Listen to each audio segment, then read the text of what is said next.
ready to take action as you get angry.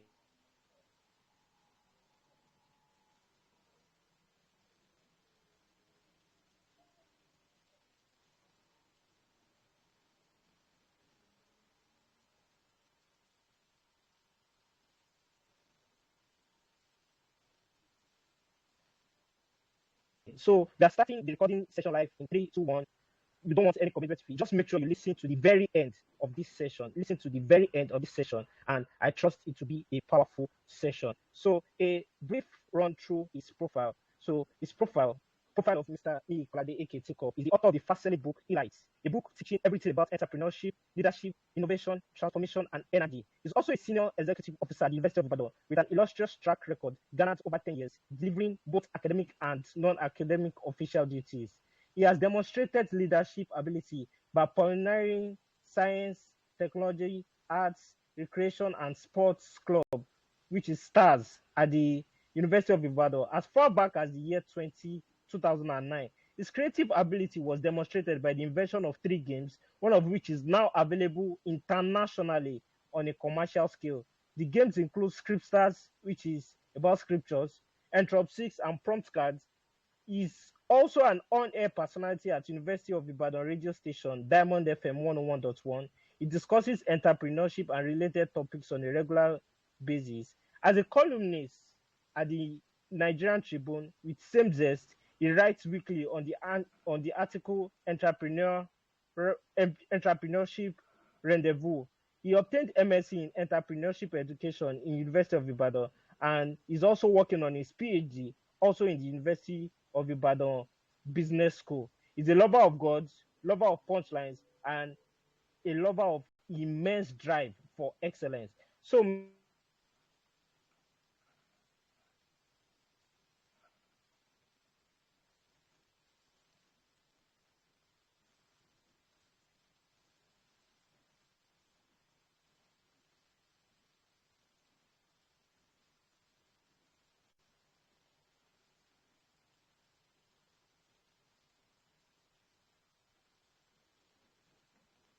Mr. Niyi Kolade, you have the floor. Please educate us.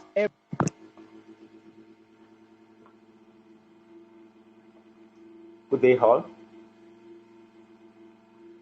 Can you hear me? Good day, all. Please can hear me. Please signify if you can hear me loud and clear, please. Am I muted? Yes, I'm muted.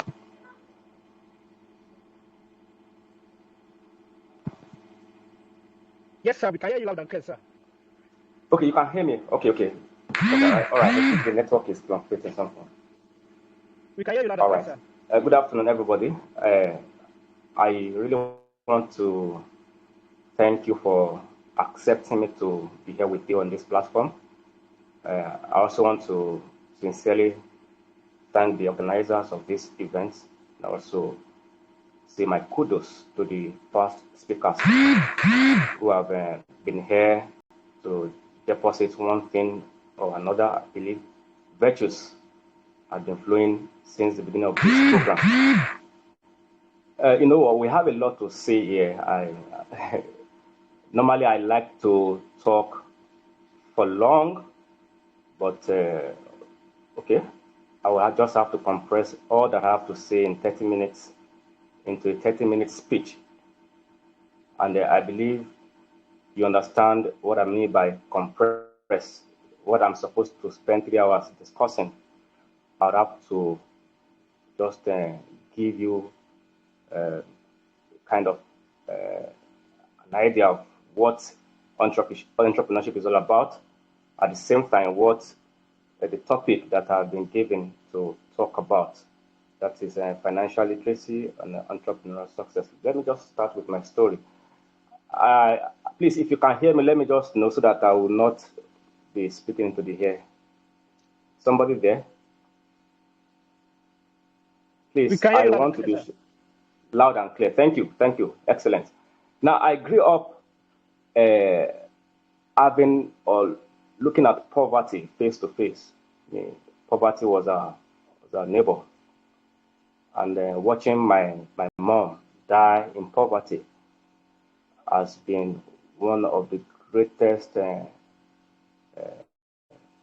things that pushes me into wanting to not make money, actually, to make impact, because that is the end goal of entrepreneurship. We must try to make the world a better place. So it is not just about creating values, it is about creating a better world. So I had that philanthropic background. I wanted to be a giver, a philanthropist. And it took me a long while to discover that entrepreneurship was the way. You know, a lot of people go after jobs, they want to secure a job for themselves. Uh, I did all of that, but I discovered that this is never going to be sustainable. I cannot be a salary earner and be a philanthropist at the same time. So that brings me to the point at which I tendered uh, my letter of resignation at the University of Badon years back, where I've been working for the past 10 years now as senior executive officer. And I remember before my mom died, before she went to be with the Lord, she could not comprehend what I was about to do. She was naturally sick. So I remember the doctor calling her that day and asking her some questions. And she just finished me in quote. She said, "It is because of my son that my condition is worsening by the day." The doctor said, "Why?"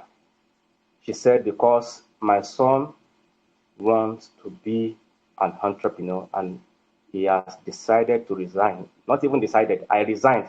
I remembered I wrote a letter, signed it, and the then registrar of the university invited me over because my mom had already reported me to him. And because of our situation, I didn't want a name for myself. You know, the next thing is you would be hearing is, okay, my late mother, my mother died just because of my decision or of my action. You know, mothers now, you know how mothers can feel in that kind of a situation. So I discovered that this had been a mindset, that had been a stronghold. My mom believed that you know, without salary, without a salary job, nobody can survive in this country, especially in this country, Nigeria. So I was going to just run away from that mindset. I didn't want to be initiated into that mindset. I was carrying a different mindset. So to cut the long story short, I went back. My mom eventually died. Wow.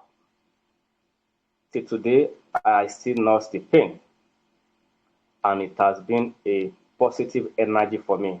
It has been a wonderful fuel for me to be visionary, to be focused, and to be dogged.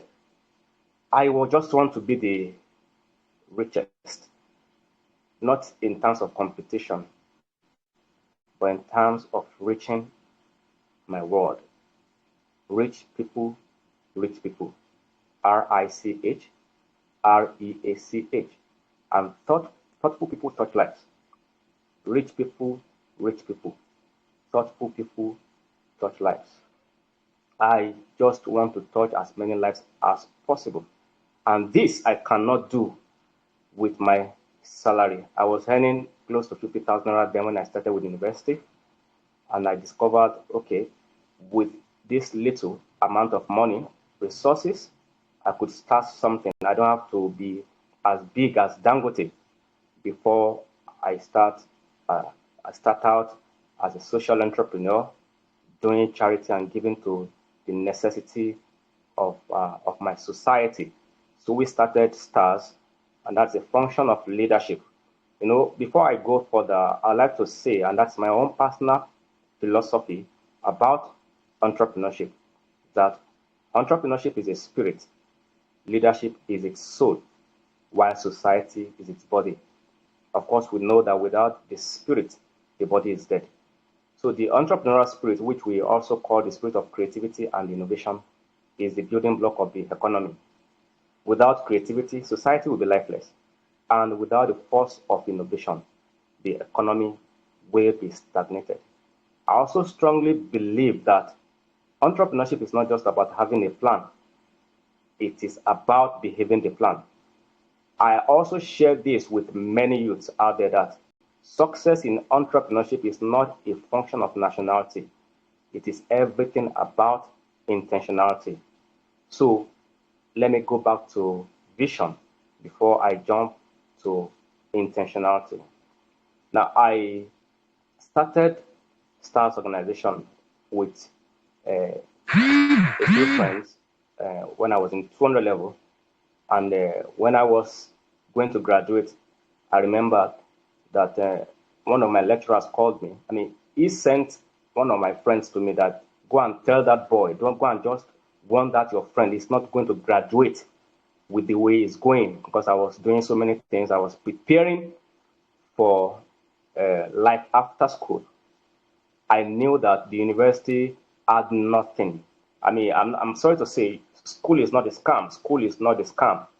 The university has its own rules. Of course, one of the mission statements of the university, especially the University of Ibadan, is to produce graduates who are worthy in character and sound judgment. So I usually say this on here, that if that is the responsibility of the university to produce graduates, that means graduates or students also have a role.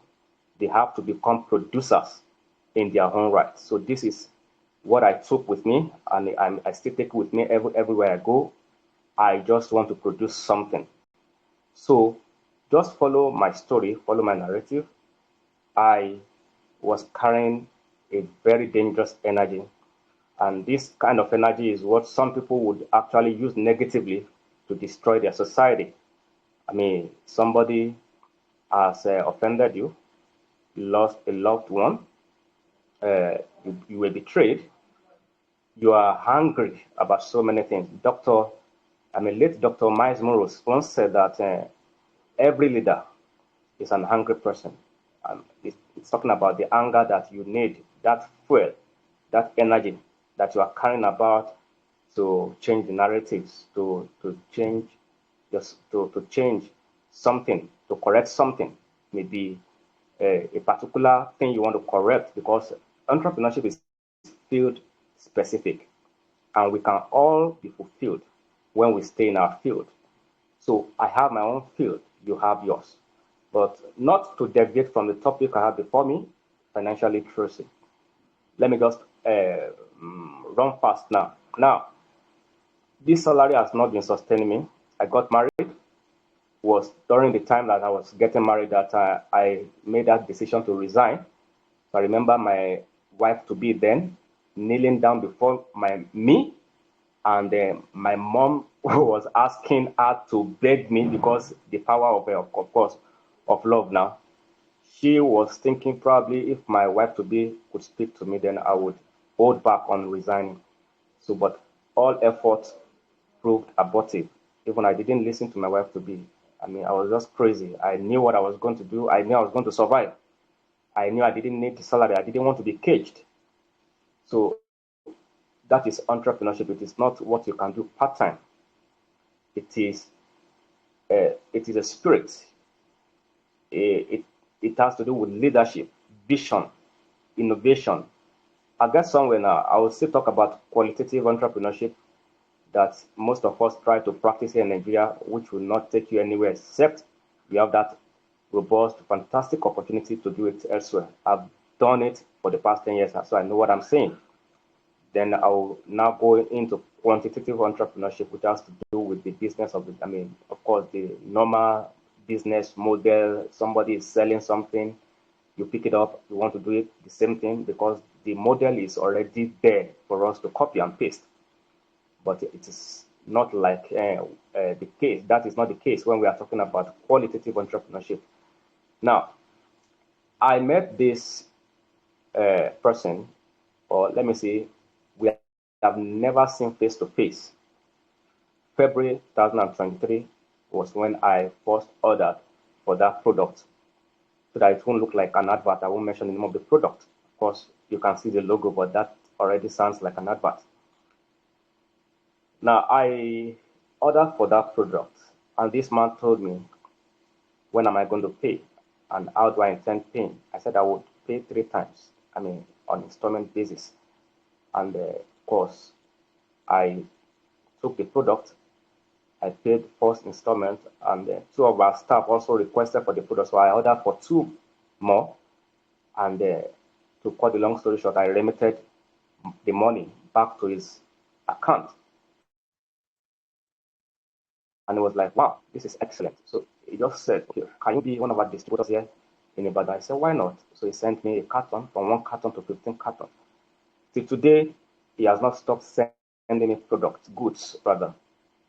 So to the extent that I receive goods worth 2 million naira monthly, and I've been receiving them since February 2023, non-stop. If you look at my office now, I can't just show you everything. I still have some of them left. And you know what? I looked at my traction so far and the cash flow. I discovered that over 10 million naira has passed from my hand back to my supplier.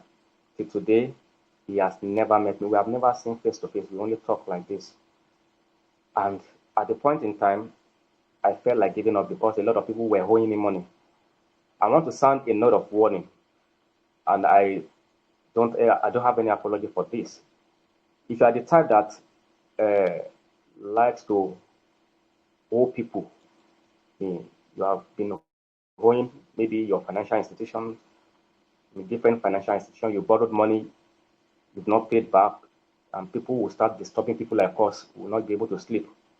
One of your friends, so Emmanuel Akintoday, has taken a loan from us. You know the story now. No, please, it is not a good habit. It doesn't speak well of us as Nigerians. No, I have 2 investors abroad in the UK. Today is an elderly person. He was due over 20 million naira when he was in Nigeria. Yes, but since he met me, he was looking at a young man trying to change the narrative.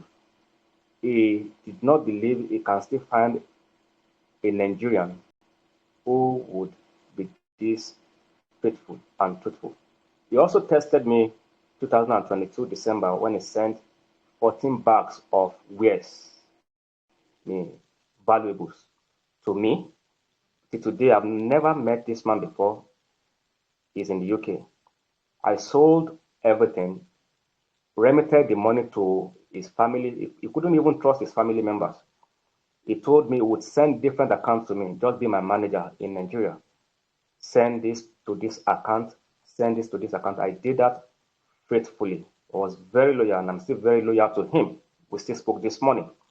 So where I'm going is this. You can never be hungry. Let's start from the basis that you are going to be hungry with integrity. It's a no-no. A lot of people are still struggling with where am I going to eat? Not to talk of when am I going to start fulfilling destiny, purpose. You need money, you need resources. But let's start with the basis. It is an aberration for somebody or anybody to say he or she is hungry. No matter how harsh the economy may be, some people still have cash. Permit me for that, right? It's actually intentional. No matter how harsh the economy may look, some people still go about with cash and they spend it, on necessary things. So if you are that type, you are owing somebody, please go and pay the person. Or let me even say this, let me take it a step further. And this is a different dimension. A lot of people may want to attack me. If you are owing God, please go and pay what belongs to God. Just go and pay God. You know what I'm talking about. Maybe in terms of all the obligations, financial obligations that are required. Of course, if you are a Christian, you know what I'm saying. If you are a Muslim, you also know what I'm saying. So we just have to be financially excellent. That financial excellence has to do with, do business and do not rob people. Do business with a sense of integrity. Do business and bring happiness into people's lives. Business is all about happiness. I was writing about spiritual entrepreneurship 2 days ago because I write for Nigeria Tribune every Monday. And my recent discoveries, I discovered that spiritual entrepreneurs, to them, happiness is business. And that has been my motive. That has been my mindset. That has been my watchword since I started selling goods. Started doing real business because this is the first time I'll be doing real business. Since I started selling and remitting money, I have never been tempted to take from the coffers of this person to use his money for personal needs. I will only take what belongs to me and leave the rest to the person. See, today, I still had one of his comments now on WhatsApp. He told me, though I have never seen you, I'm quoting now, though I have never seen you before, but my mind is at rest doing business with you. He said, my brother, if I stop selling this product, if I am in oil and gas tomorrow, you will be my first business partner. You know what? Needless to say that I lack nothing. Needless to say, I lack nothing. Money is not even my worry as we speak. Expansion is what is on my head. I just want to expand. And that is a function of leadership in entrepreneurship. Now, let me quickly touch on qualitative entrepreneurship, which would excite some of us before I go deeper into quantitative entrepreneurship. Entrepreneurship is a passion to create value. It's also the capacity to follow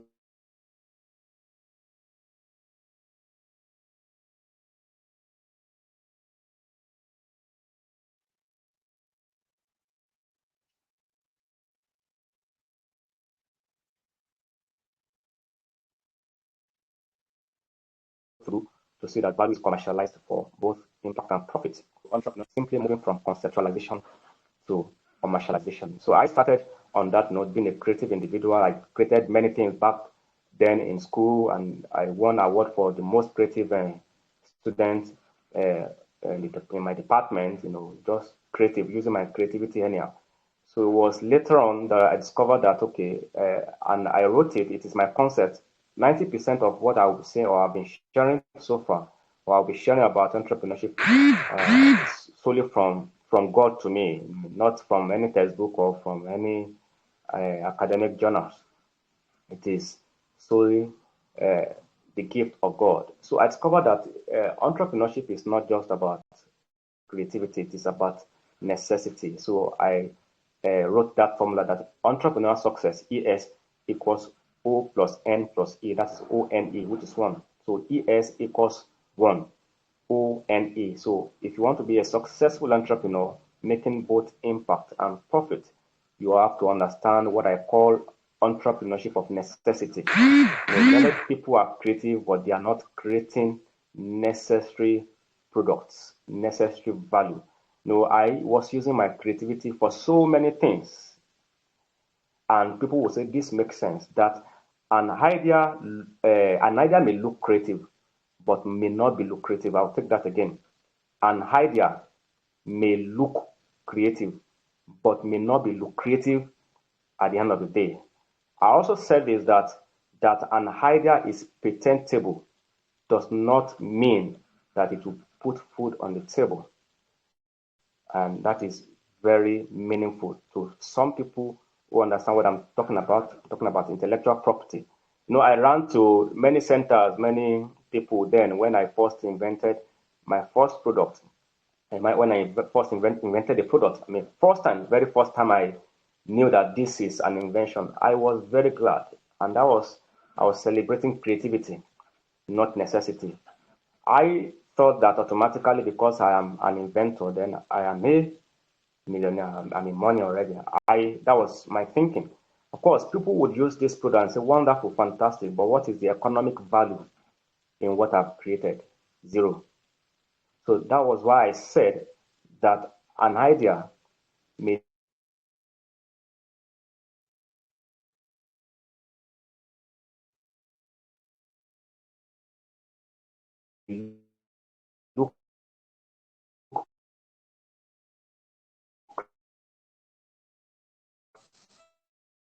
protecting my IP, that is intellectual property. I still have my lawyer, we still talk regularly, but I discovered that I just wasted money for nothing. Little wonder why one of my mentors told me that use that money to proliferate that invention.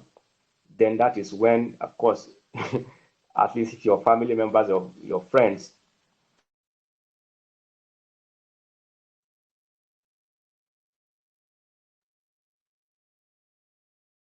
are they buy. It may be right, it may be wrong, but at the end of the day, what really matters is the what's it called now? The intuition of an entrepreneur. A lot of people would advise you at the end of the day, it is your intuition that really matters. Permit me to say that you don't pay tuition when it comes to it, intuition. So education may be expensive now. People have been saying, students have been looking at how they've doubled their school fees. So institutions may increase their tuition, but there is no tuition. There is no tuition rather for paid for intuition. So it's a gift. And I also like to say that your gift is your lift. So you have a lot. You have a lot to commercialize. You can commercialize your creativity. Remember, it is from conceptualization to commercialization. And creativity, it is not creativity that really serves. It is innovation. But somebody told me, somebody that I really respect, told me that it is not really innovation or invention that serves, that brings fortune. It is improvement. And that is the largest room in the world. You have a product and you think you are selling, you still need to improve on it. That is what really brings about that premium value and gives you more return on investment. Of course, I won't be sharing with you the term exnovation. Exnovation is the opposite of innovation. It is not for people like us. There comes a time when an organization says they want to stop innovating. So that is not that is beyond the scope of this discourse. But let me just jump quickly to what you must do to really be a successful uh, entrepreneur. Whether qualitative entrepreneurship is also called innovative entrepreneurship, while quantitative entrepreneurship is also known as imitative entrepreneurship. I say regularly that you must be loaded, you must be dogged, you must be guided. Sorry, you must be guarded. Loaded, dogged, and guarded. Knowledge drives innovation. Innovation drives productivity, while productivity drives economic growth. And that is from Williams Brody, an economist. Knowledge is very important. We are already approaching knowledge economy or knowledge based economy, where knowledge drives everything. Knowledge drives the way we think. Knowledge drives technology, drives innovation. Knowledge drives everything. Gone are those days we'll talk about the 4 factors of production, maybe 3 or 4. We say land, labor, capital, and entrepreneurship. Now, the first factor of productivity is knowledge. No, I didn't say production. Production is different from productivity. The first factor of productivity, whether personal productivity or group productivity, is knowledge. And knowledge is everywhere. Knowledge is everywhere. Same for creativity. Unfortunately, many people have told themselves that they are not creative. While some people say that, of course, they can't go back to school because they want to pursue further knowledge. So knowledge is not something that you only take in school or from school. Knowledge is everywhere. You can learn, thank God for technology, you can learn so many amazing things on YouTube, for instance, especially if you understand what your calling is all about. You know your field. Remember I said that you can only be fulfilled in your field. Entrepreneurship is a spectrum. Some are called to be business entrepreneurs. Some are called to be social entrepreneurs. Some are called to be political entrepreneurs. Some are called to be digital or technology entrepreneurs. We just have to know your field. Then we must understand that creativity is not what anybody can teach you. The internet cannot teach you how to be creative. No school in the world can teach you how to be creative because it is a spirit. And that brings me to the safe structures that I've always taught my students. And every entrepreneur, every business, every organization is as safe as SAFE. SAFE. The first structure is what I call a spiritual structure. And I said that entrepreneurship is a spirit, spiritual structure in quote. Creativity is from our imaginative spirit, and God is the author of creativity. God is the author of creativity. So I must always acknowledge Him as the author of creativity. So He wants us to use that gift positively. Entrepreneurship is not just the spirit of creativity, it is also the spirit of positivity. So that's why you see a lot of people using their creativity negatively. But spiritual entrepreneurs, people who have the mind of God, will use their creativity positively. I do not mean to berate anybody, but I would never, in my right thinking, use my creative ability to create a robot wife or husband. Apologies. Now, that is the spiritual structure. We must understand that God is the source of creativity. And we must know that creativity is innovation, and innovation leads to productivity. Productivity leads to economic growth, according to Williams Brody. Now, the second structure has to do with administration. That is, if we truly want to move from business expression to business expansion, then to business explosion. An example of an organization, in quote, that is already in the realms of business expression is the Living Faith Church, founder Bishop David Oyedepo. Somebody said, a good leader will make himself relevant to the system, but a great leader will make himself irrelevant to the system. Of course, Bishop Oyedepo cannot be everywhere. That is business explosion. But a good leader, if he's not there, things cannot work. He's still a good leader. Of course, it shows how valuable, how important, how relevant he is to that system. But a great leader will make himself irrelevant to the system. And that is a quote by Dr. John C. Maxwell. So that is moving from business expression. Expression is at the realms of creativity.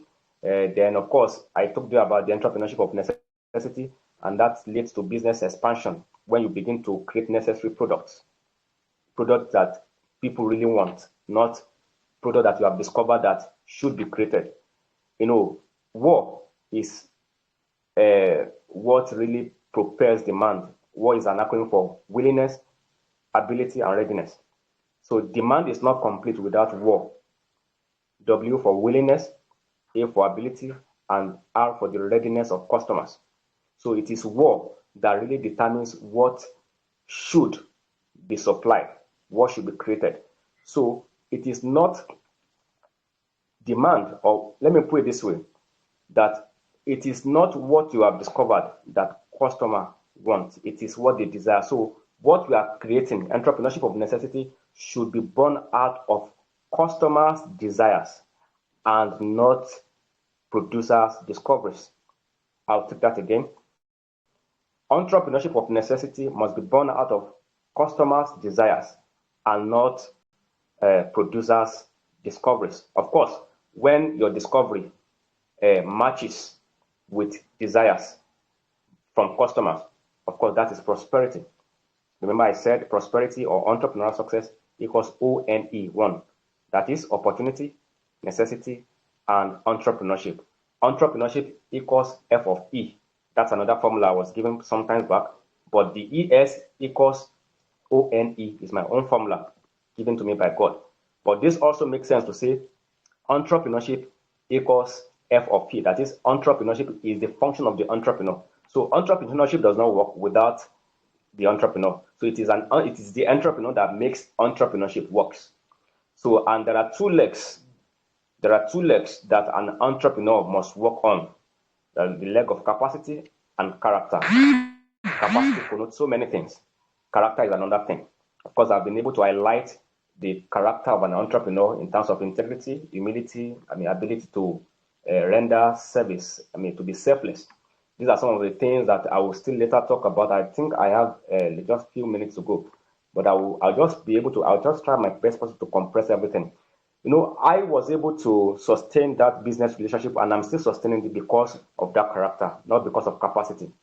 Capacity may have to do with, okay, my knowledge, my leadership, my experience, my expertise, my communication skills. These are all under capacity, which is fantastic. But the place of character cannot be overemphasized as far as becoming successful entrepreneurially is concerned. We are talking about financial success, literacy. You know what?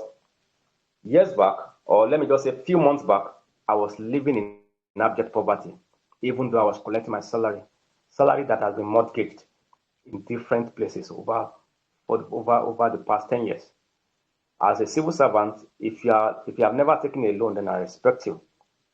I was on heavy loans until this business opportunity came. Somebody said when preparation makes opportunity, then success is inevitable. That is for quantitative entrepreneurship. But taking it back to qualitative entrepreneurship, when opportunity meets necessity, then success, entrepreneurial success, is inevitable. That means when you create necessary products, goods, services, then opportunities come in form of maybe investment opportunity or endorsement. Of course, then you know that you're already a success. Now, I want to quickly say this now, that when it comes to entrepreneurship, success, financial excellence, it is just a function of the entrepreneur. It is about intentionality. I woke up Sunday and I told myself, I will never be poor again. I will never be poor again. No, I told you I started with this energy. It is that energy that keeps moving me to want to change my status quo. Everything rises and falls on energy. We are either plugged into energy or plagued with lethargy. So you are either plugged to a source that drives you, that pushes you towards accomplishing your goals on a daily basis. I usually tell people, what wakes you up in the morning? Is it the alarm clock or your vision? So each time I see the vision, I walk like a jackal. They still ask me today, are you not resting? Don't you even have time to rest? Somebody sang a song, you know his name. He said, this life I can't keep myself, something like that. This word I can't keep myself. Oh. And I told myself, if you didn't kill yourself before you got to that stage, understand, then how did you get all this weight? How did you? So we got to understand the aspect of killing ourselves, in quote, on a daily basis. If you are lazy, you are not really qualified to be here. If you always give yourself excuses, you are not qualified to even be listening to this discourse, because success, especially financial success, is all about intentionality. It's all about energy. It's all about vision, integrity. Somebody said, and I'm borrowing from them, I'm using that cue to define or to tell you more about financial success or excellence. He said, you are not pure, or we are not pure until we are sexually pure. That sounds great. Yes, I've been able to check myself. If this is what it means to be pure, purity, then what does integrity connote? And I asked myself, sorry, what does financial liberation connote? I told myself that I am not free. So don't let it look as if I'm talking to all of you alone. I'm talking to myself now. I am not free until I am financially free. So we are not free until we are financially free. Have you been told by somebody, don't ever call this number again? The day I heard that word, I told myself, I will never beg anybody for anything again. It is not pride. Somebody has to rubbish you to provoke something in you. Somebody has to rubbish you, but don't wait until you are rubbished. Don't wait until you lose your loved ones. Don't wait until a certain disaster happens before you move to become an entrepreneurial leader. It's one thing to be an entrepreneur. It is a different ballgame entirely to be an entrepreneurial leader. More often than not, we see entrepreneurs, we celebrate them. Fine. More often than not, we see leaders, we celebrate them. But a rare thing, a very rare thing that we don't see on a regular basis is entrepreneurial leaders. Vision, what vision is to leadership is what innovation is to entrepreneurship. I'll take that again. What vision is to leadership is what innovation is to entrepreneurship. And permit me to say that all entrepreneurs are natural leaders. I mean, to some extent, all entrepreneurs are natural leaders, but not all leaders are entrepreneurs, because leadership is about vision, while entrepreneurship is about innovation. So it's not everybody that can turn creativity to innovation. But I must say that everybody is creative because it is a gift of God to mankind. But it takes an entrepreneurial thinking mindset to turn creativity to innovation and commercialize same. So that is actually what separates a qualitative entrepreneur or innovative entrepreneur from a quantitative entrepreneur who just imitates, of course. But I've sounded a note of warning when I started this program that if you are thinking of inventing something, no matter how useful that product may be, you are trying to practice entrepreneurship of necessity in this country. My brothers, my sisters, you've got to think again. This may not be your environment. I have done that for more than a decade now. If not for providence, I will still be struggling with my inventions. Of course, I know the ones that were not successful because I didn't understand the concept of practicing entrepreneurship of necessity. I was only practicing entrepreneurship of creativity. But let me just conclude by saying that qualitative entrepreneurship, which is also called innovative entrepreneurship, this is the CNS. I mean, doctors will understand what I mean. I call CNS, because you call it central nervous system, but this is like the central nervous system of qualitative or of qualitative or innovative entrepreneurship. C represents creativity, N for necessity, while S for sustainability. Sustainability is beyond our scope here. It's beyond small businesses. I mean, when we are talking about business sustainability rather, we'll be talking about multinationals and larger corporations and organizations like the United Nations. Of course, you never see them practicing entrepreneurship or creativity. For what reason? For what purpose? They are not trying to be creative. They will only invest in sustainable projects, sustainable enterprises. And that is actually because, they understand that entrepreneurship is about transforming realities into business opportunities. So they are not like us that we try to jump at many things. I think this is a creative idea. No, they have their blue thinking arts. I mean, I am borrowing from the father of a modern creativity thinking technique, Edward de Bono. We have the 6 thinking art, the blue art, the red art, yellow art, white art, but what the blue art does is it's the art of process. Before you say this idea, you want to find out, you want to pitch your idea before an audience, for instance, or judges, and you think in your own wild imagination that okay, this is the best idea so far, but the judges will tell you that this is not going to fly. So in essence, what I'm trying to say is that we must understand the art of process, which has to do with coordinating those things that we try to create. It will tell you that this is just about emotion. Why don't you suspend emotion and focus on what is real, the reality? A lot of times you think this is the best idea so far, then you begin to take your resources, you invest, and you, at the end of the day, you've wasted money because it was not entrepreneurship of necessity. So what? Sorry, I'll still come back to the safe structure before I close. But creativity, the entrepreneurship of creativity has to do with the patentability of that idea. That an idea is patentable does not mean that it will bring food, put food on the table. So creativity may bring about or may lead to an idea being patentable, but that does not mean that it is an economic value. You'll be giving your papers. Of course, I still have my papers, and I laminated some, but nothing. It's not bringing food. It's not giving me money. But I just take pride in the fact that I'm an inventor. I still have those inventions. So creativity, as part of the CNS of qualitative or innovative entrepreneurship, has to do with an idea being patentable, the patentability of an idea, of an IP, intellectual property, while that of necessity has to do with the profitability of that business opportunity. There's a difference between a business idea and a business opportunity. I can't dissect that today.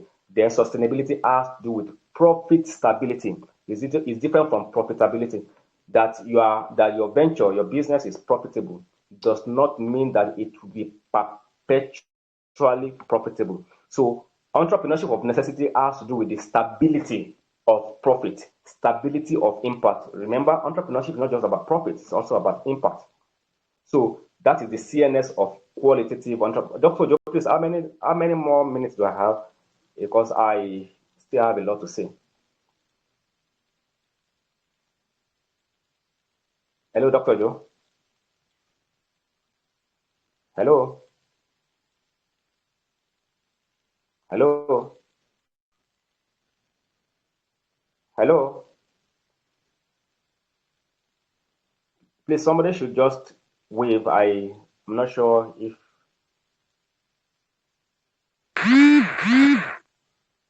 Am I still on? Hello.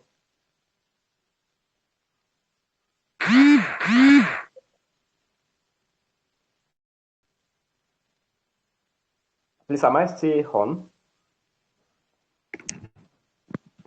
Can somebody just talk, please?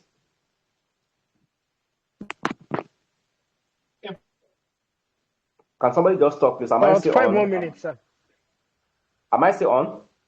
About 5 minutes, sir. Okay, I have about 5 minutes, right? About 5 minutes. About 5 minutes. Thank you. Now, as I speak now, about 5 minutes. Thank you. So let me just About continue. 5 minutes, sir. I started by saying that rich people, and thoughtful people touch life.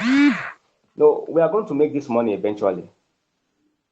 We are going to make this money, but we must understand the purpose of money. The purpose of money is to reach our world, transform our world, advance the cause of humanity, enhance the project of humanity. A lot of people are dying of preventable diseases. Portable water is not available to many, but we all say it is the government's responsibility. But we can actually do something within our own limited Yes, sir, you are on, capacity.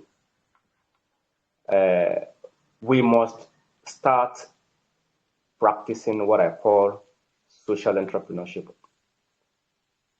Yes, a lot of people want to make money. I know.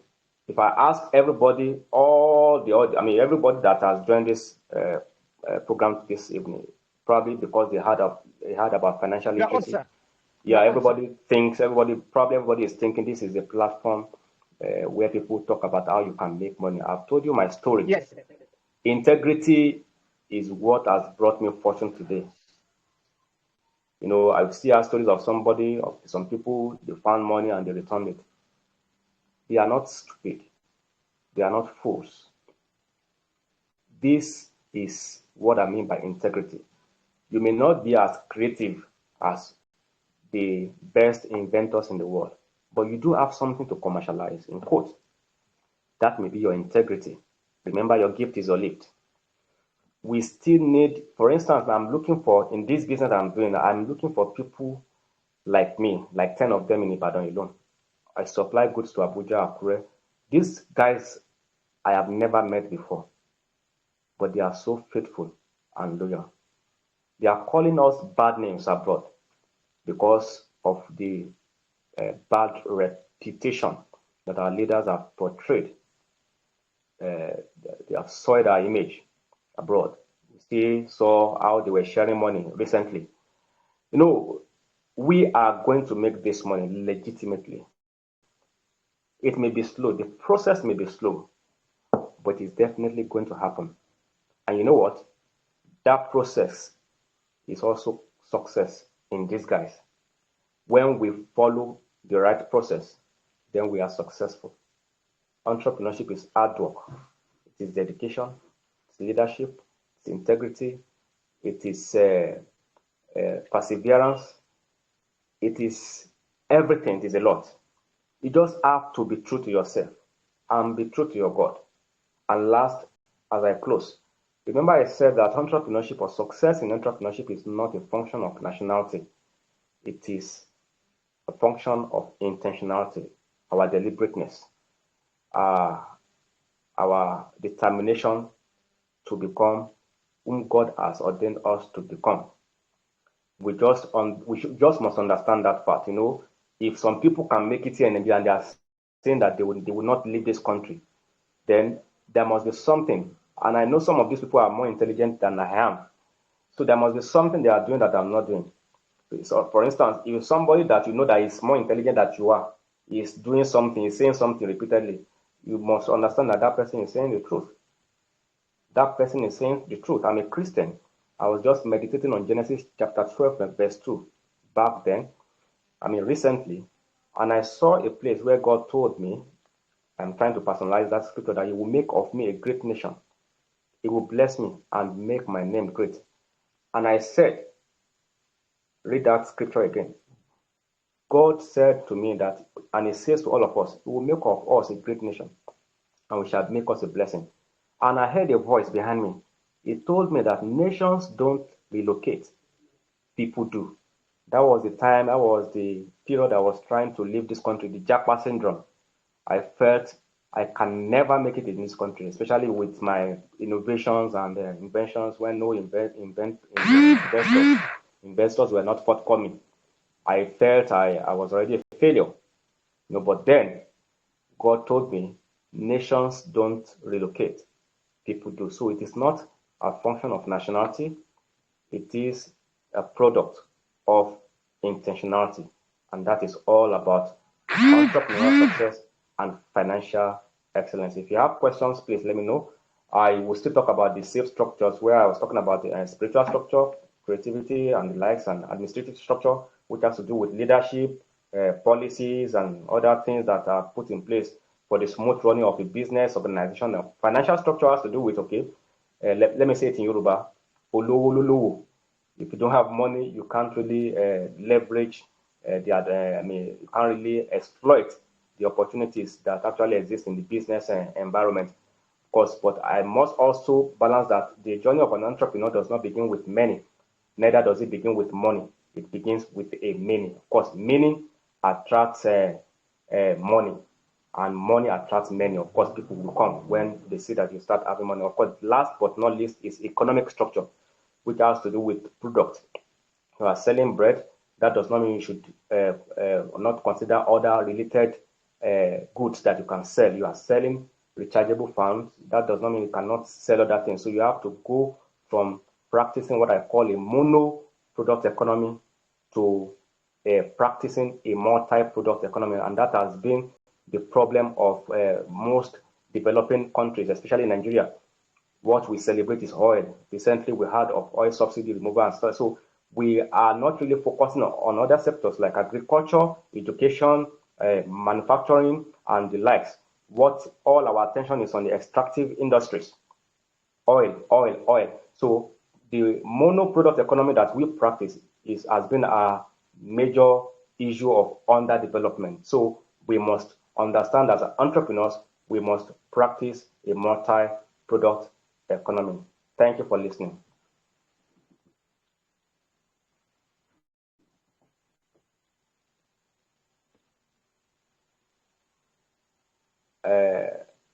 Great minds, I think we can wrap it up for now at this juncture.